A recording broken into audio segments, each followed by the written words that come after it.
کے حروف بن گئے، وہ قرآن کے لفظ بن گئے، وہ قرآن کی صورتیں بن گئے، جی ہاں بشیر بن گئے۔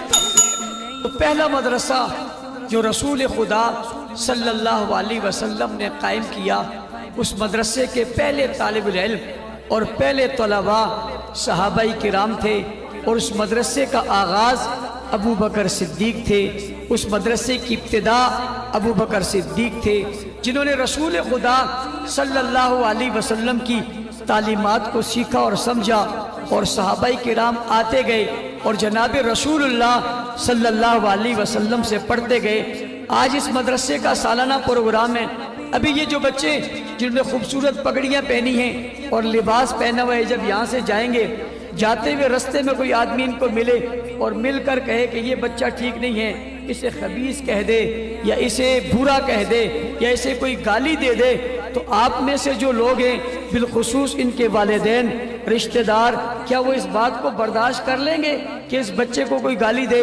آپ اس سے پکڑ لو گے اور پکڑ کر کہو گے کہ میاں آپ نے ہمارے اس بچے کو گالی کیوں دی ہے، اس نے آپ کو کیا کہا ہے، یا اس کا قصور ہی کیا؟ وہ کہتے ہیں نہیں یہ بہت غلط ہے، میں اس کو نہیں مانتا، میں اس کو گالی دوں گا۔ تو آپ کہیں گے بھئی کیوں گالی دیتے ہو؟ چلو تم نے دینی ہے، میری کسی اور بیٹے کو گالی دے دو، اس کے سینے میں قرآن ہے، اس کی آج تکمیل ہوئی ہے، اس کی آج دستار بندی ہوئی ہے، علماء آئے ہیں، اس کو آج عزت ملی ہے، اس کو آج عظمت ملی ہے، آپ اس کو گالی دے رہے ہیں۔ آپ کیوں اس کو گالی دے رہے ہیں؟ مت گالی دیں۔ اور یہ گالی دینے کے بعد وہ شخص آپ کے ساتھ گھر جانا چاہے، آپ نہیں لے جانا چاہتے، کھانا کھانا چاہے آپ نہیں کھلاتے، ہاتھ ملانا چاہے آپ نہیں ملاتے، میں آپ سے پوچھتا ہوں کیا وجہ ہے، کیا ہو گیا؟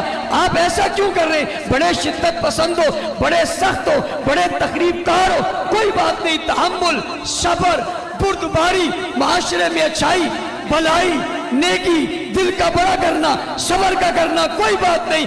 آپ مجھے کہتے ہو مولانا صاحب صبر اپنی جگہ، تحمل اپنی جگہ، بردباری اپنی جگہ، میرے حافظ قرآن بچے کو گالی دیتا ہے، آپ مجھے صبر کا درس پڑھاتے ہیں، آپ مجھے کہتے ہیں یوں نہ کریں، قطعاً نہیں۔ میں کہتا ہوں دو لقمے کھانے دو، کھانے دو۔ تمہارے گھر مہمان آیا، وہ کہتا ہے میں ایسے مہمان کو نہیں رکھنا چاہتا جو میرے حافظ بیٹے کو گالی دے، لے جائیے اسے میرے گھر سے، ورنہ میرے ہاتھ سے نقصان ہو جائے گا۔ اور اگر یہ گھر چلا جاتا ہے، وہاں خواتین میں سے کوئی خاتون اسے برا بھلا کہتی ہے، تو اس کی ماں، اس کی بہنیں اور اس کی پھوپھیاں اور اس کی مامیاں اور اس کی چچیاں اٹھ کر اسے کہتی ہیں اٹھ جاؤ ہمارے گھر سے نکلو، تم نے برا بھلا کیوں کہتے ہیں؟ وہ کہتی ہے نہیں میں یہاں بیٹھوں گی۔ ان سے کہا جاتا ہے کھانا تو کھانے دو، وہ نہیں کھانے دیتی۔ کیوں؟ اس لیے کہ ان کے اس بچے کو جو حافظ قرآن تھا اسے برا کہا گیا۔ یہ کون ہے؟ کہتے ہیں یہ حدیقۃ العلم کا، حدیقۃ العلوم کا طالب العلم ہے، یہ وہاں سے آیا ہے، اس کے سر پر آج دستار سجی ہے۔ ہم نے کہا دستار کس نے سجائی؟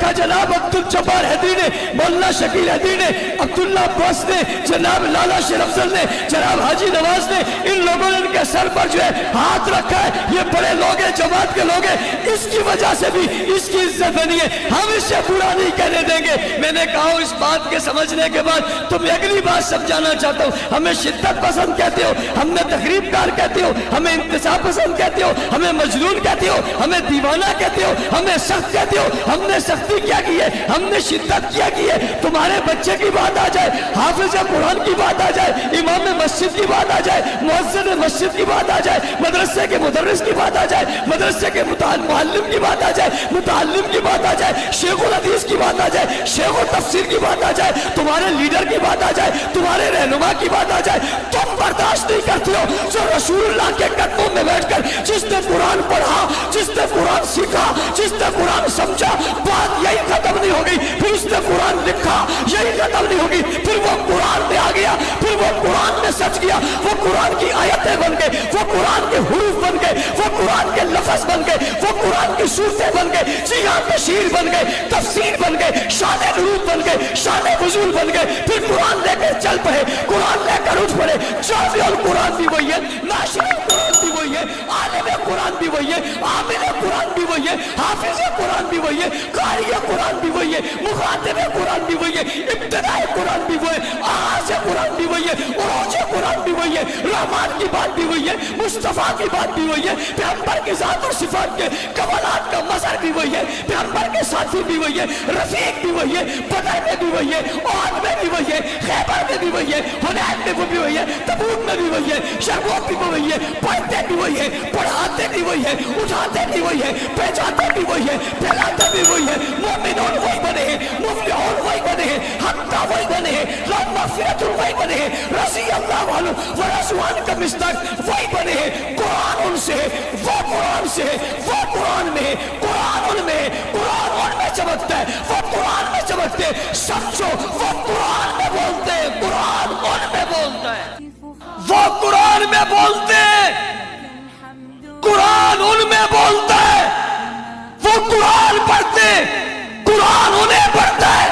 وہ قرآن کا تذکرہ کرتے, قرآن ان کا تذکرہ کرتا ہے. وہ قرآن کی بات کرتے, قرآن ان کی بات کرتا ہے. وہ قرآن کی تعریف کرتے, قرآن ان کی تعریف کرتا ہے. اور تمہارے اور میرے بچے اپنے سینے میں قرآن سجاتے ہیں, قرآن صحابہ کو اپنے سینے میں سجاتا ہے. دنیا قرآن یاد کر کے اسے اپنے سینے میں محفوظ کرتی ہے, قرآن نے صحابہ کو یاد کر کے انہیں اپنے سینے میں محفوظ کر لیا. او بھائی قرآن میں صحابہ ایسے چمکتے جیسے آسمان میں ستارے چمکتے ہیں, اور قرآن میں صحابہ ایسے نظر آتے جیسے آسمان میں ستارے نظر آتے. ساری دنیا کے سینوں میں قرآن چمکتا ہے اور قرآن کے سینے میں صحابہ چمکتے.